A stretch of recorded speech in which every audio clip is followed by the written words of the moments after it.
United States when he was about 11, as I recall. And so, Peter Berger. And so that was to escape Hitler, etc. And he ended up going, they were Jewish, but he went to a new school in New York. He's a Lutheran, actually. So, figure how that works. In any case, sociology of knowledge is his forte, Peter Berger. In fact, I'll share a little with you on him by just looking at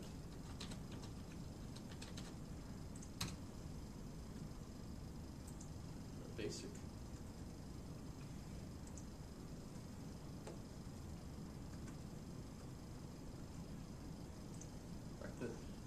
The new school, that wasn't his elementary school, I don't think, but the new school was actually called the New School, so that's kind of weird.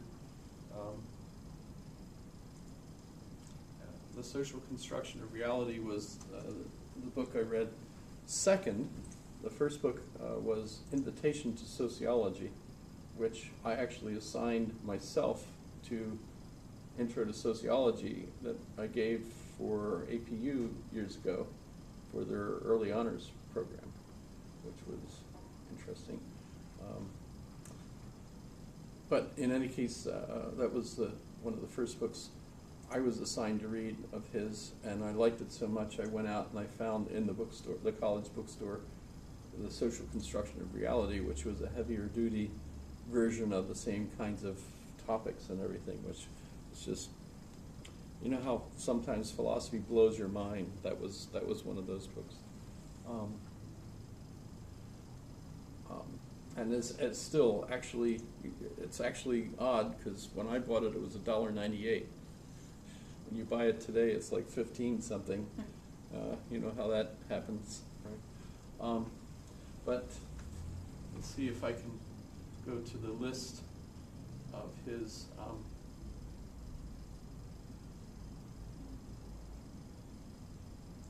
works. Remember, she just said 70, what, 72, 75, whatever? So, Noise of Solemn Assemblies, I've read that. Invitation to Sociology, The Social Construction of Reality, which he wrote with Thomas Luckman. There's interviews, by the way, with him about what that was like, working with Thomas Luckman, how that happened. Sacred Canopy, Rumor of Angels, both of those I've read. Movement and Revolution, I did not.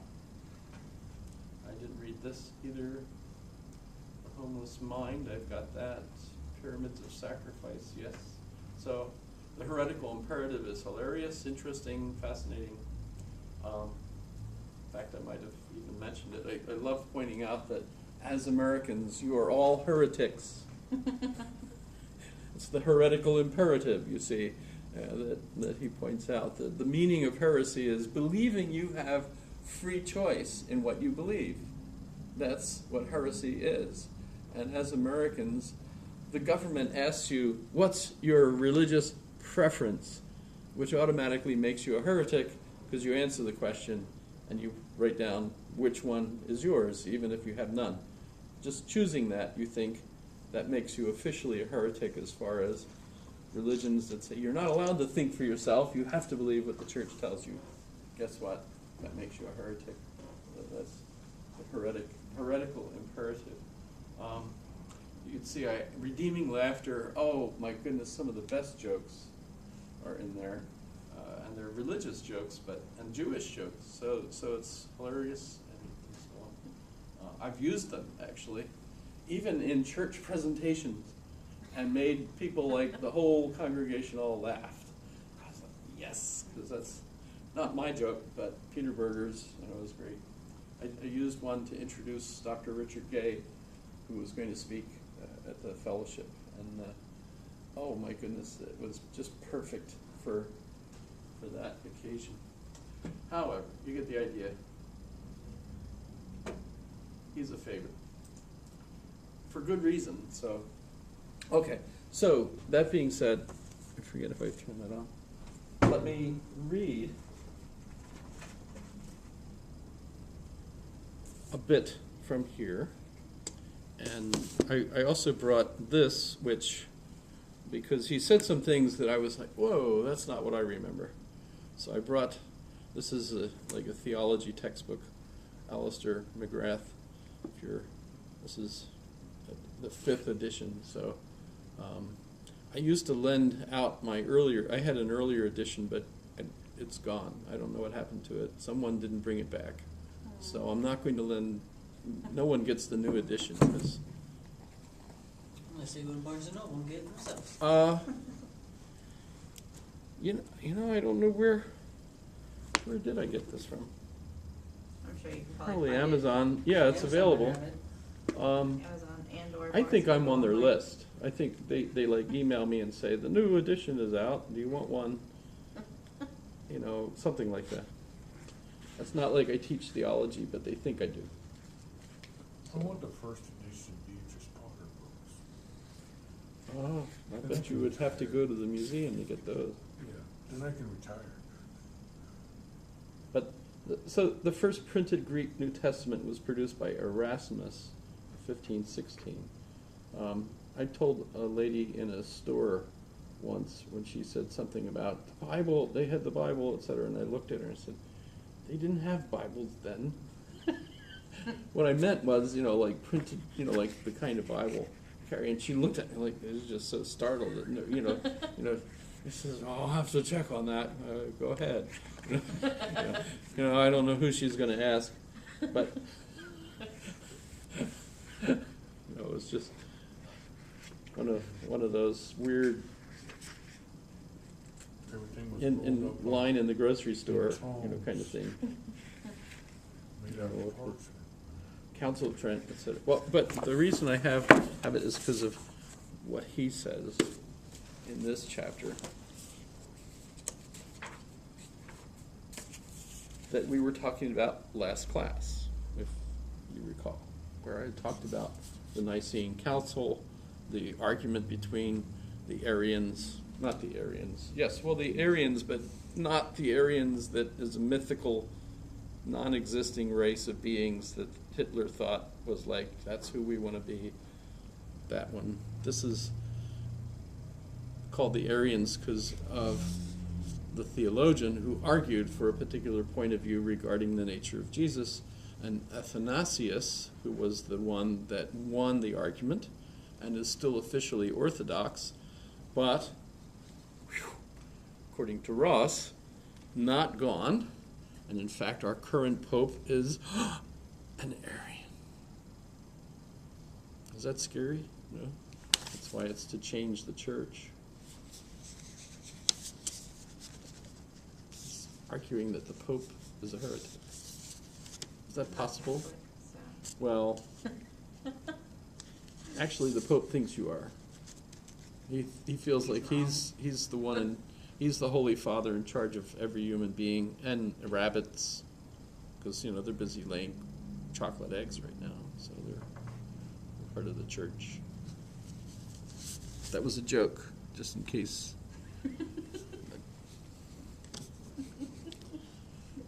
So, well, to kind of recap, right? This was a fight over the nature of whether Jesus was completely man, completely God, half and half, which is like a little creamer that you can pour into your. That was a joke too. Nobody's in the same mood that I'm in. I don't know why that is. It's completely divine. And the end result in the Nicene Council is why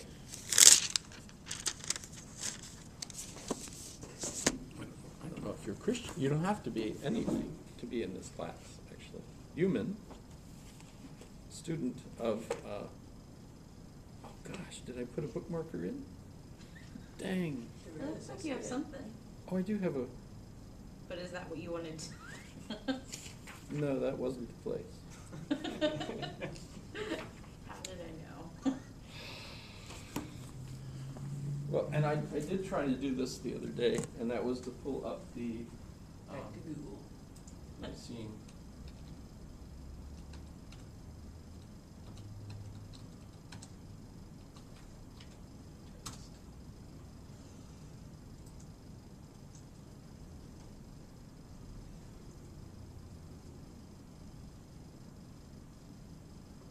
Either one, whatever. Give me just, I believe in one God. So that's in Latin, credo in unum Deum. Remember though that the creed would have been decided in Greek. So even the Latin version that we call credo would have been the Latin translation of it. So, and translations are a lie. So in a sense, you're looking through a filter, we're not really going to be very clear on this, but we'll see the translation here. I believe in one God, the Father Almighty.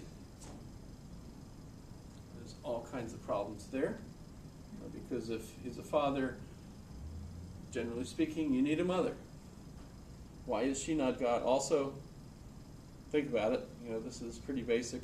Plus that makes him a sexed creature, which can't be God, because, right, all kinds of problems there. But so it's got to be metaphor. This is an appropriate metaphor to refer to God as the Almighty Father. Maker of heaven and earth. Remember, that's Platonic, because in the sense that heaven is the world of ideas and earth is the world of matter. So you've got the Platonic worldview here, which would have been the Greek view at the time. Of all things visible and invisible, which is just a reiteration of the first of the line above, because for Plato, the visible world, remember the divided line theory, right? The visible is this stuff, the invisible is the actual knowledge, right? And that's the ideas again. So the invisible would be associated with heaven and the visible with the earth. Next, so the next thing is, I believe in one Lord Jesus Christ, the only begotten Son of God. Remember, this is all one God, right? And yet, here he is, he's a son. Generally speaking, you have a son, that's like another creature, right? The only begotten Son of God, well, that doesn't really help. It's still another God. It still seems to be another God. By the way, this is why Islam believes that Christianity is heretical when they say no God but God. They have Christianity in mind because you obviously believe in multiple gods, because you as in Right. Christians, right? Sorry, I didn't mean to imply. So, and then when you say, no, so we have God the Father, God the Son, and God the Holy Ghost, they're all just one. And the Islamics, no, that's three. 1, 2, 3. It's a mystery. Right? So I believe in one Lord Jesus Christ, the only begotten Son of God, born of the Father before all ages. Okay? What does that mean? Help. What on earth could that possibly mean? He was born before all ages. Before the creation of the universe and therefore time.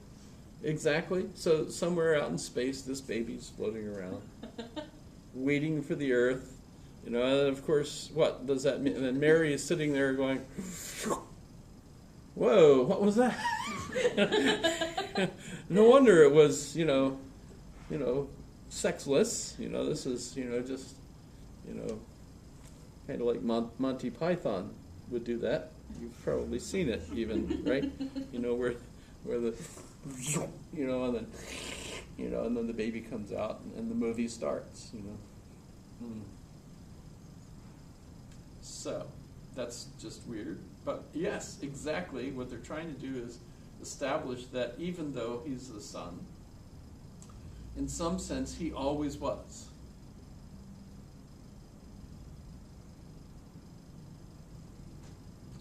Then we have some Egyptian, which if you're familiar with the the Egyptian prayer of the dead, or what's it? Book of the Dead? What's it? Book of the Dead. It's actually quite an interesting theological work, and thousands of years older than this. This is 325 A.D., and the Egyptian Book of the Dead is at least 2,000 years B.C. I'm not sure how old, but God is described as God of God, light from light, true God from true God. So that is a quote right from ancient Egyptian sources there. It's like the phrase. Well, today we would use Anselm's description, which we'll discuss tonight, that God is that than which nothing greater can be thought or conceived. Right? So theologians today would use that. Generally don't use this anymore, although of course you could add that, if we were going to talk about other characteristics. They still use that. Pardon? They still use that. Oh yeah. This is a creed that a lot of people will be uttering. Almost every Sunday at my church. I think they use it. God from God, light from light, true God from true God. Do we know what that means? No, but boy, it's got ages worth of credibility that's what you describe as God, right?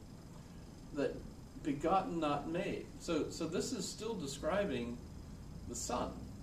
And so we're saying he's begotten but not made. So somehow he is the Son, and yet he is not created. Because that would make him a separate being, a creature, in fact, and he's actually God, right? So he's consubstantial with the Father. And this was the fight. If you were an Arian, that was homoousios, and the one iota of difference, or the Athanasius called it homoousios, one substance, whereas homoousios is like, so there are two substances. So Jesus is a separate God for that, for Arius. And what puzzled me is the way he describes the Arians and their interpretation. So I really should try to get into some of that, but I don't want to read the whole chapter. But I want to read some of it here. So the Vatican, the Gulf was often cited by the Pope's partisans, Francis's admirers. In the end, Austin Iveray, the papal biographer and his subject's most indefatigable English language advocate, the agita about changes to church teaching was confined to a narrow clique. They were lay, educated, and from the wealthy world, or the wealthy parts of the developing world, mostly intellectuals and lawyers and teachers and writers who put great store in their reason. But the mass of Catholics didn't share their insistent textual criticism and scrupulosity. Is that a real word?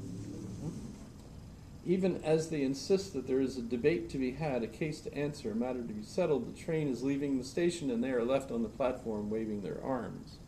Iveray was echoing what Archbishop Fernandez, the papal ghostwriter, had said a year earlier between the two synods when he was asked if he saw a risk of two churches developing under Francis, one loyal to the official magisterium, as conservatives understood it, and one to the Pope's potential innovations.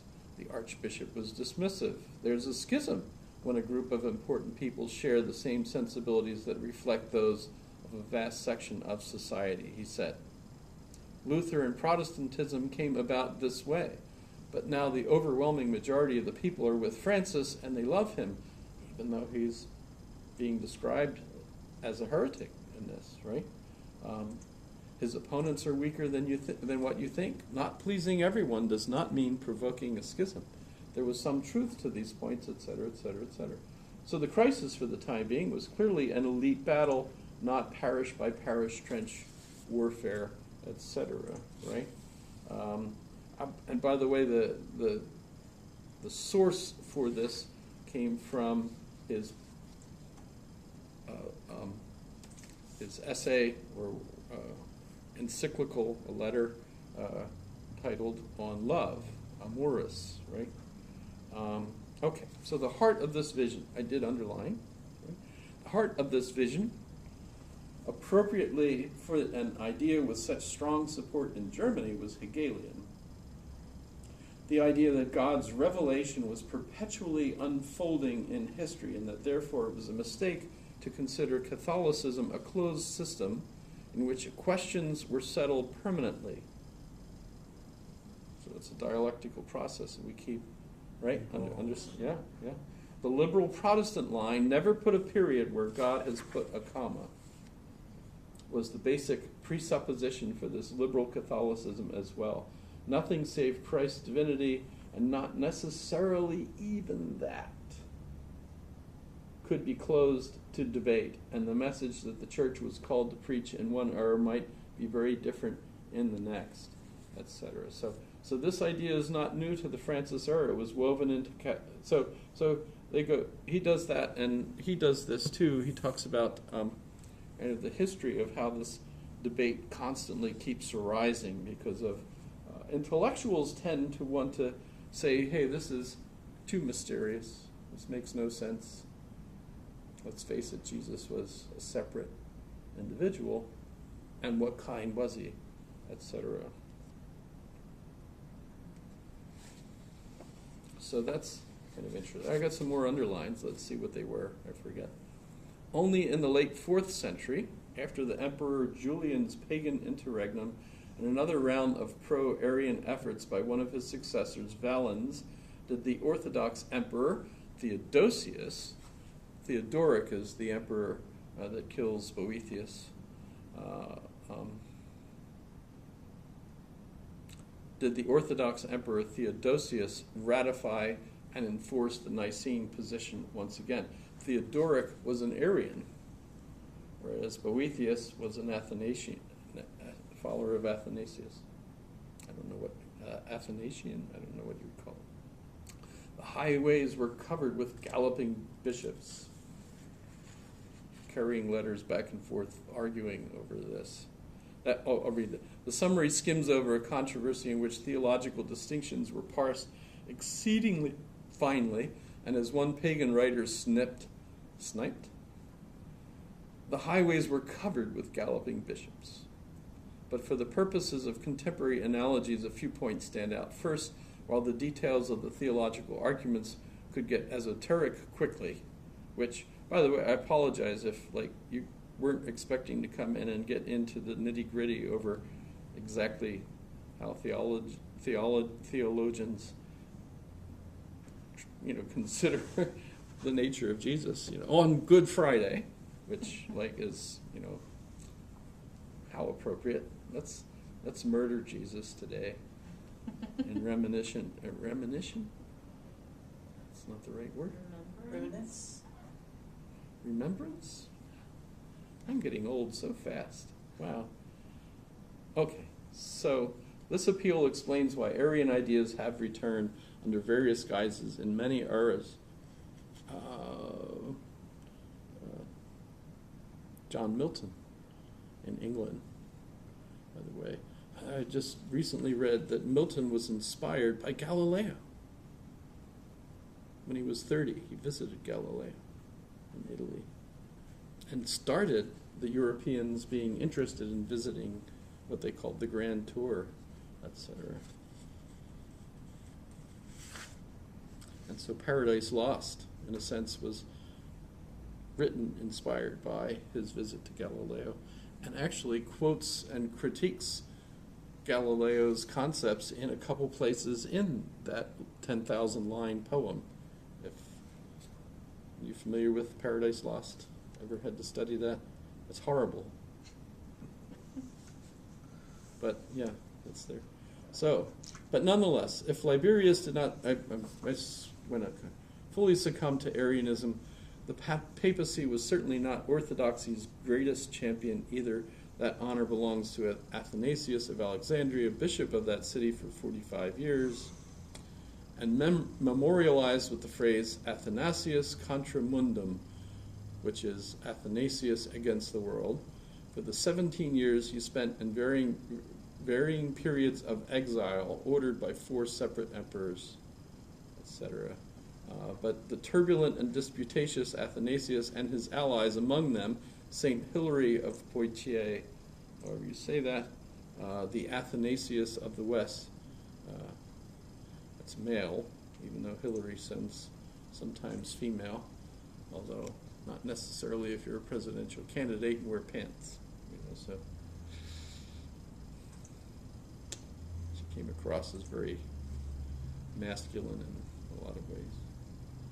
That was supposed to be a joke too, and was. It could be also the bulletproof vest she was wearing underneath her clothes. I would wear bulletproof everything. So, if you're curious, this just came out. This is a brand new book, and it's interesting that the argument that, by the way, if Pope Francis is an Arian heretic, he's not the first pope that was.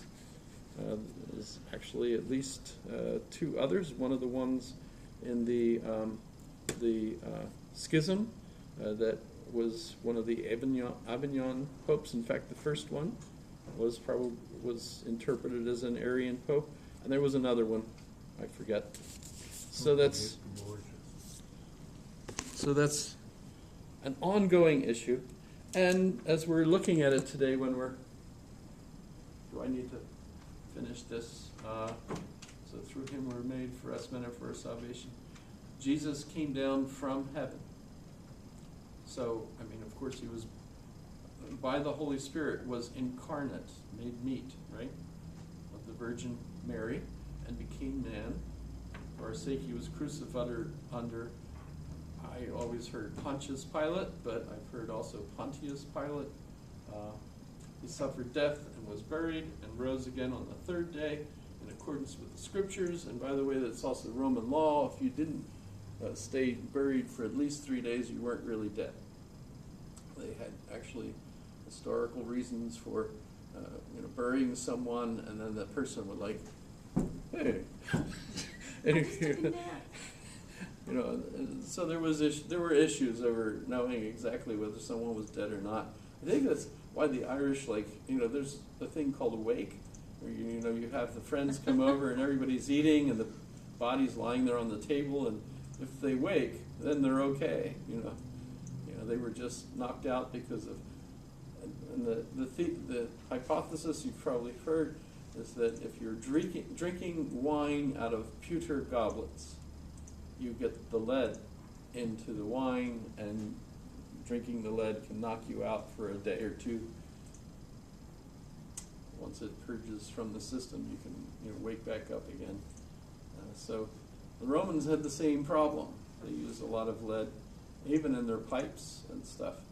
So there was a law. If you weren't dead for at least 3 days, and then you weren't dead. So he had to be at least dead for 3 days, or he officially didn't die, is the concern here. In accordance with the Scriptures, he ascended into heaven. Now the problem, of course, is if he died Friday afternoon at 3, that's 1 day. He's dead all day Saturday. Then he rises on Sunday morning. So he wasn't dead 3 days. So it's not like he was dead 3 calendar days. He died on the 1 and he rose on the 3rd. So that's pushing the Roman requirement a bit.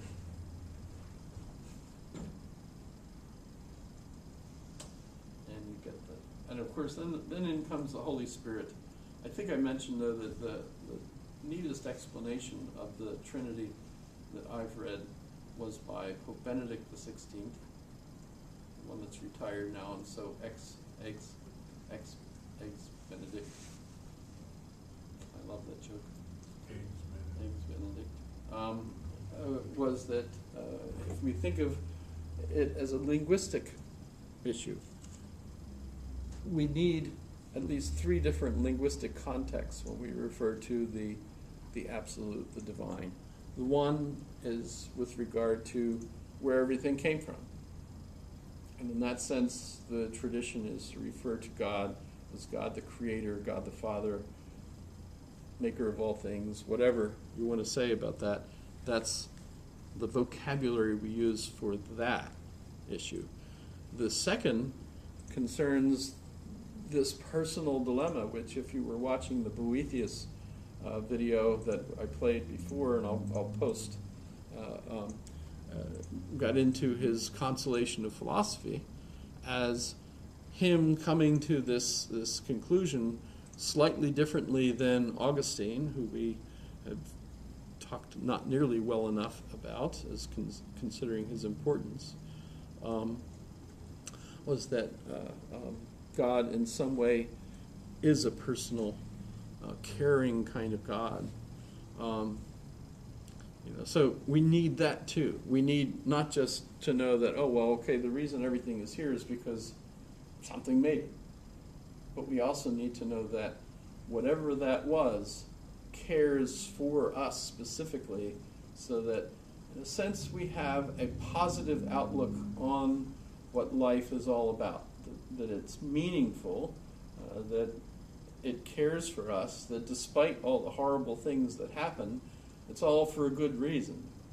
Okay, God suffers when we suffer, but the reason for it isn't because God can't do otherwise. It's because, well, this is nature. This is the way it happens. We have to understand that that's the way life is, and take the good with the bad, etc. You have to look on the bright side of life, as the Monty Python Life of Brian song ends, if you remember that, right? You've seen that? You have to look at the bright side of life? Yes. Yes? They're all Watch on the that. cross going, We watched that in here.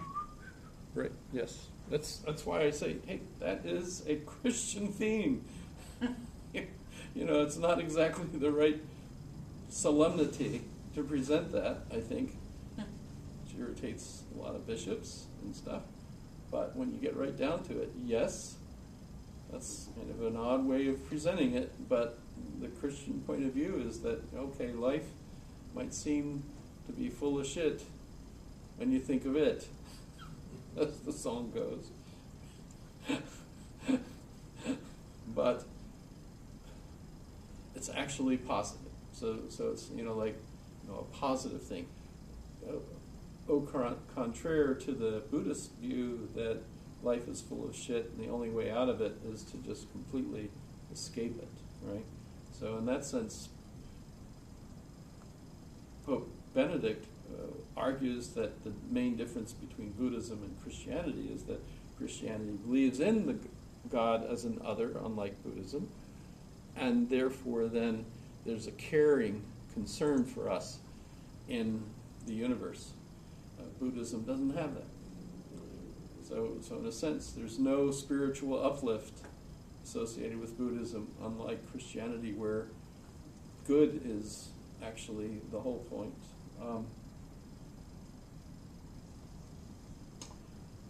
So Benedict tells us that we need vocabulary to talk about the divine as the creator, and we need vocabulary to talk about the God as caring for us, and that's why we have the concept of God as human, and Jesus is that model for us, right? And under Pope John Paul II, there was Mariology too, because the feeling is, just having Jesus is not enough. We need to have a woman that's there as a divine intercession for us, for the feminine side. And so Mary, remember, there's plenty of opportunity there because she was ascended into heaven. Right, there's that story. So that's called Mariology, by the way, the study of that. Because a lot of religions have female deities. Wow. In that sense, Christianity loses because there's none, especially there for. A lot of times, Catholicism moved into a new culture. That culture would worship a female goddess who was like a goddess of light or love or whatever it may be, and they would just change the name Make it Mary. of all those celebrations and just make it Mary. So She became Mary full of grace. So, well, the Greeks famously had the three graces.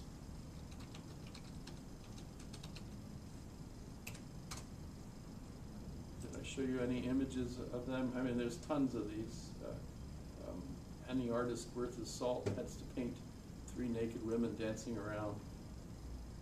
Why the apples? I don't know. But you get the idea. These poor women have no heads. There's another bent, but you know, must be the same one. But and you get modern ones too that are. So that's kind of obviously modern. You can imagine all kinds of interesting modern ones. Young girls dancing around like in a Mexican town. Get the idea. But notice that in Christianity, Mary takes over for all three of them. So that's kind of interesting.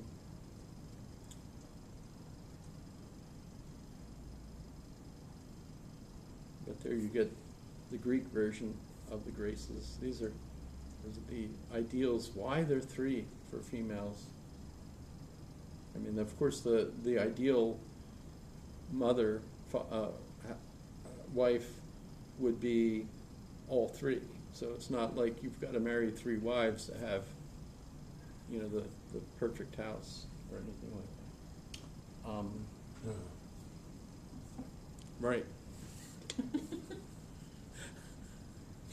even in Islam, you know, I believe the law was you have to treat each wife equally the same. Look what happened to Abraham.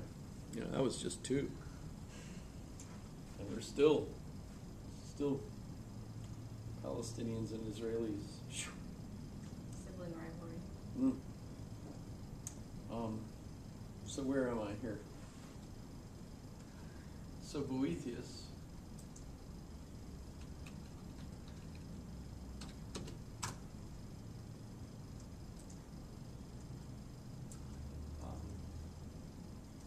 We just watched that video, and it was way better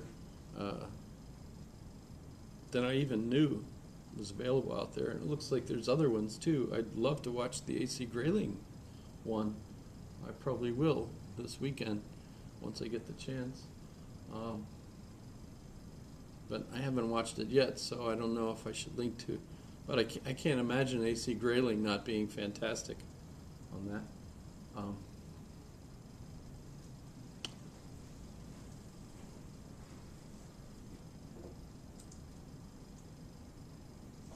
What do I have linked? So this is actually the Consolation. And unfortunately in Latin. No, Italian. No, that's Latin, sorry. Did you get Latin and Italian confused? Oh, you get them all confused. You don't have to say. For the most part. Well, you could make it Samo. Same. Tutti. I don't know. You know, if I hear someone speaking one, I feel like I could follow them, but I don't know what language they're speaking. It's very confusing. It's easier to figure out the language hearing it than reading That depends. I've read Some of Spanish it's- books, and I've even like reviewed them. And Some of the languages are easier to read than to hear because the pronunciations, the sounds that everything Makes- makes like is so French? different. But then you look at it and you're like, oh, that's like 2 letters off from the English version of that. yeah, French is especially that way for me because you know I can listen to someone speak French and I'm like, what did he say? And then I can see the text, and oh, well, why didn't he say that then? You know, they slop through so many of their syllables. Well, let's move really to Anselm next. Boethius is referred to sometimes as the last Roman, or the beginnings of medieval scholarship. He does translate some of Aristotle's works, the Organon, which is called the Tool, and that's where we get the logic, and that's considered absolutely wonderful for what happens next, and that's because without Aristotle's logic, the Middle Ages wouldn't have had all the opportunity to develop logic the way it did. So that's very important. And he intended to translate more, but because of Theodoric, he was, I believe, even tortured and killed. So, man, what a horrible way to end up at the end. You go against the grain. Or no one really, according to what I've heard so far, no one seems absolutely convinced that he really deserved any of that. But Theodoric was, kind of Trump-like and loved to fire people. And back then, when they fired you, you were dead, They didn't say you're fired, they went, you're dead. Which, thank goodness, our current reigning Theodoric Emperor, President Trump, doesn't do. That we know of. No, that was Putin. Actually, Putin sends them, Yeah, that's true. here, Really have did some it. nerve agent, Yeah. Oh, we'll get your daughter too. Well, we didn't mean it. That was We just collateral meant to damage. kill you, but Oops. yeah, oops. He was sending a clear signal, saying, "You betray us, we're going to take you out, Exactly. no matter where you are." And I'm just pleased as punch that the U.S. doesn't treat people the same way. You're retired? Well, instead of paying you for life, we're going to kill you and save a fortune. Instead, so far, they've given me more money now since I've retired than they did when I was serving. So that's pretty amazing.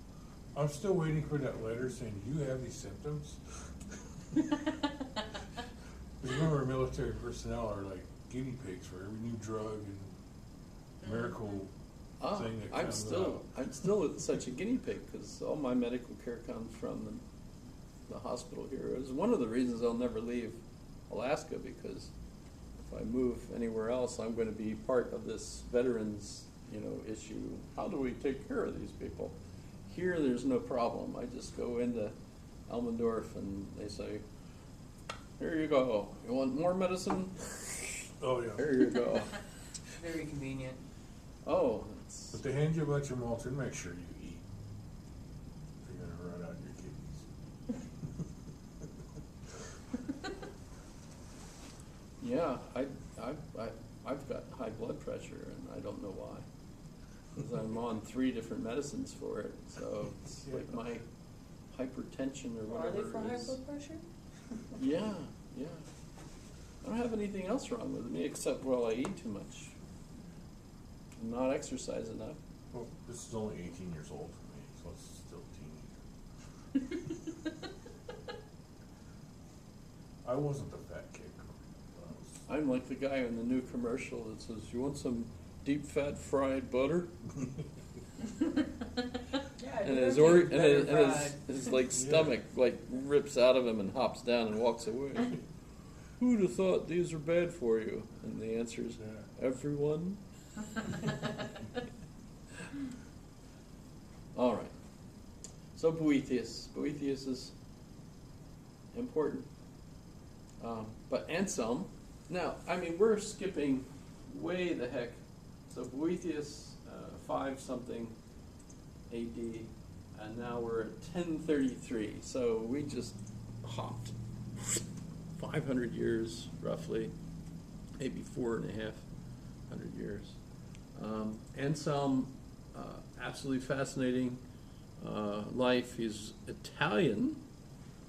This is the actual proslogium, which we have in the text, but let me go to Anselm. Did I spell it even close? There we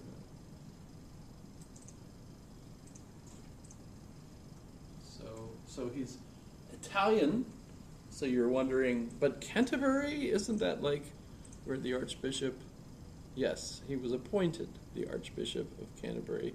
So this is before Henry VIII. This is before the British breakaway. Sure, they were British at the time. Normans, actually. William the Conqueror actually dies in bed with Anselm at his side. So that kind of places it, right?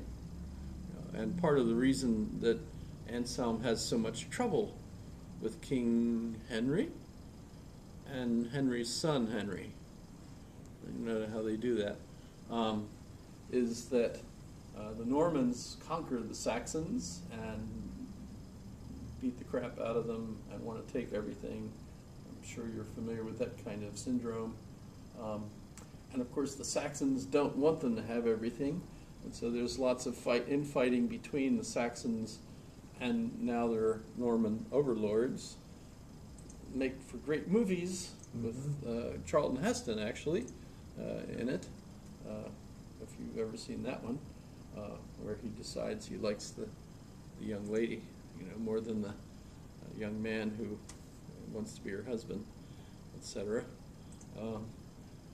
But with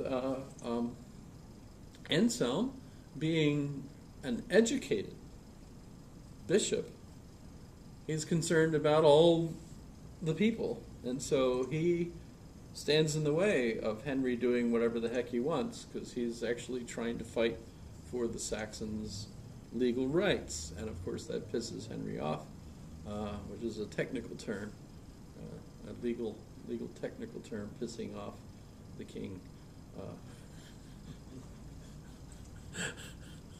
But the end result is that the bishop ends up riding back and forth to Rome multiple times, because each time he gets in trouble with Henry, he says, well, I'll go check with the Pope. And you do that. And so he rides to the Pope, asks the Pope, and the Pope says, well, maybe. And he comes back. And he says, well, I want something clearer than that. So that's the ride all the way back.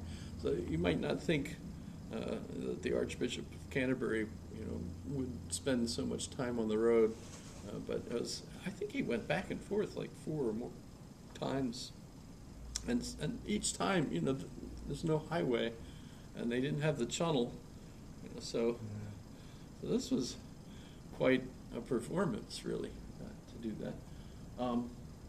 But meanwhile, besides having trouble with the King of England, which, by the way, becomes a tradition, and as we see with John of Salisbury, that's the end of this evening, he serves the Bishop Becket, who is killed by his Henry. Different Henry, but nonetheless, same kind of conflict, and famous line, will no one remove this bishop from, annoying me, or something like that. And, of course, that's ambiguous enough that no one knows for sure if he intended for those 4 knights to actually kill his archbishop or not. But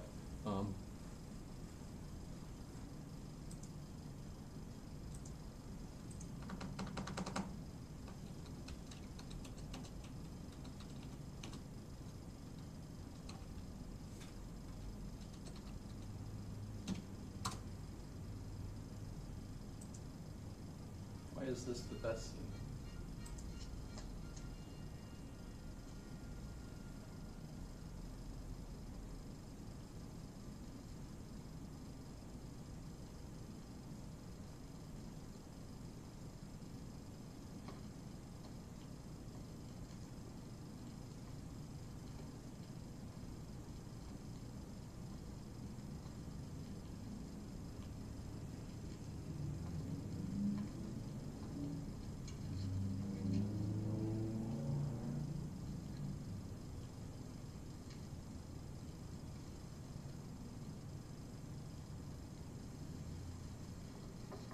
by the authority granted me, I, Robert de Beaumont, servant of the Crown, do now before this council charge Thomas Becket with the crimes of... Robert. I charge you, Thomas Becket. Robert de Beaumont, hear me for the sake of your soul, which is in the gravest danger. All in this assembly know how faithfully I have served my lord the king. It was he who willed that I be archbishop, and it was for love of him alone that I accepted. I'm innocent of any wrongdoing in my administration of the king's treasury as chancellor or at any other time. I therefore refuse to plead to these trumped-up charges. I will be judged by the Pope alone, to whom before you all I now appeal and place myself and my church under his protection. As head of the Church of England, and as your spiritual father, I forbid you to pass judgment on me. I command you and all who would charge me to hold your peace on pain of endangering your immortal souls.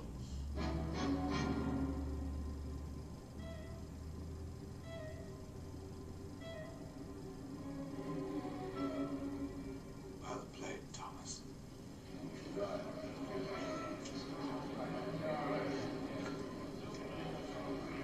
Do you think you can carry this out indefinitely? You fool! We are all God's fools, my lord. Becket! You are a liar! You are a traitor! Sheath your sword, Morville, before you impale your soul upon it.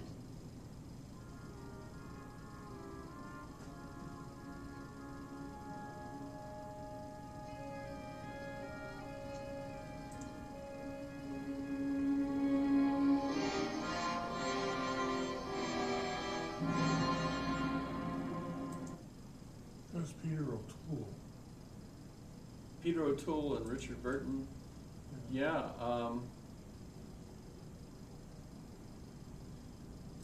This should be the actual.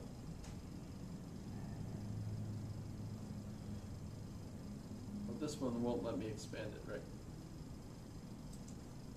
I don't. It is here now. The supreme folly. This is its hour.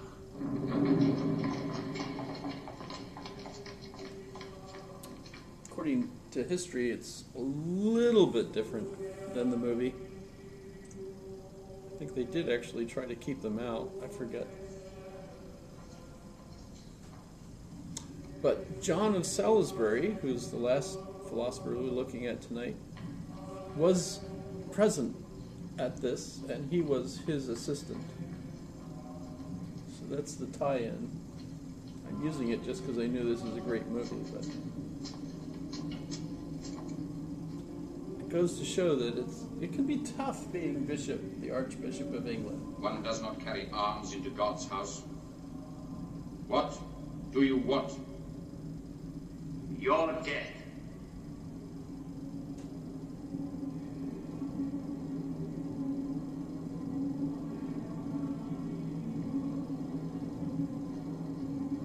We will continue with the service.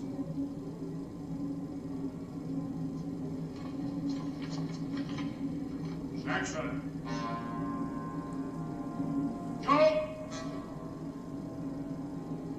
Traitor!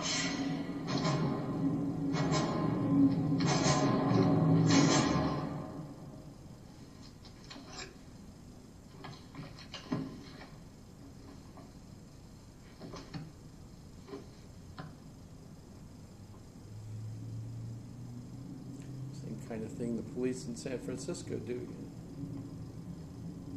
Shoot the guy in his own backyard. He had a cell phone. He thought it was a gun. But How heavy thy honor is to bear.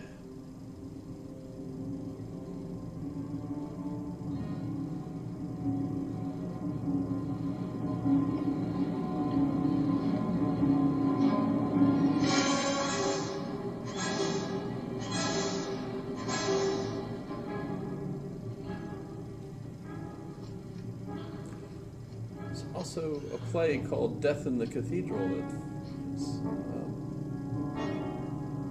is that T.S. Eliot?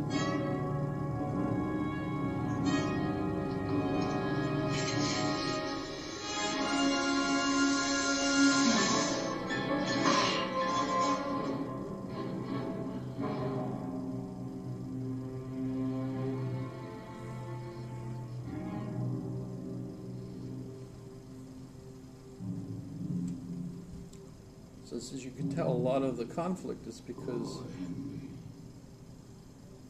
the kings were not educated. They wanted to do whatever they wanted to, and the church was trying to be moderate. Yeah, sometimes.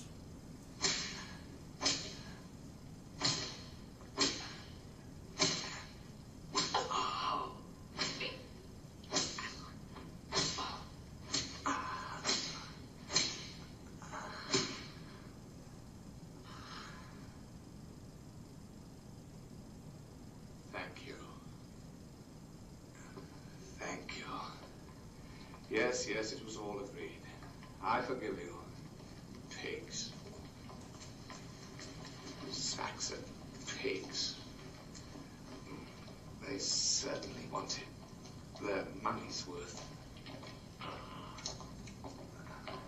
Is there a large crowd outside? Yes, sir. There's nothing more certain to win them over than the sight of a king doing penance and humbling himself under the lash.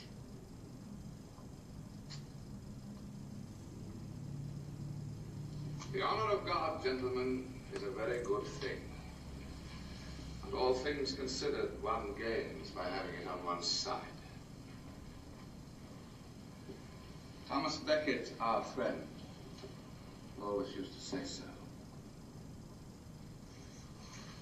Tonight in council, we will determine what punishment his murderers should receive. Sire, they are unknown. Justice will seek them out, you may be sure.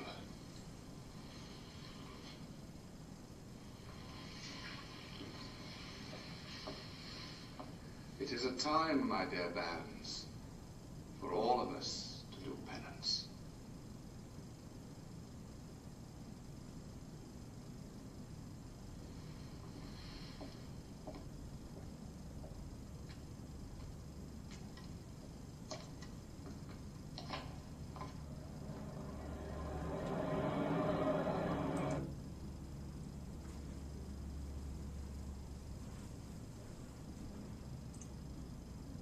I think the last time I saw it, I was like 12 years old. We should take a break, I guess.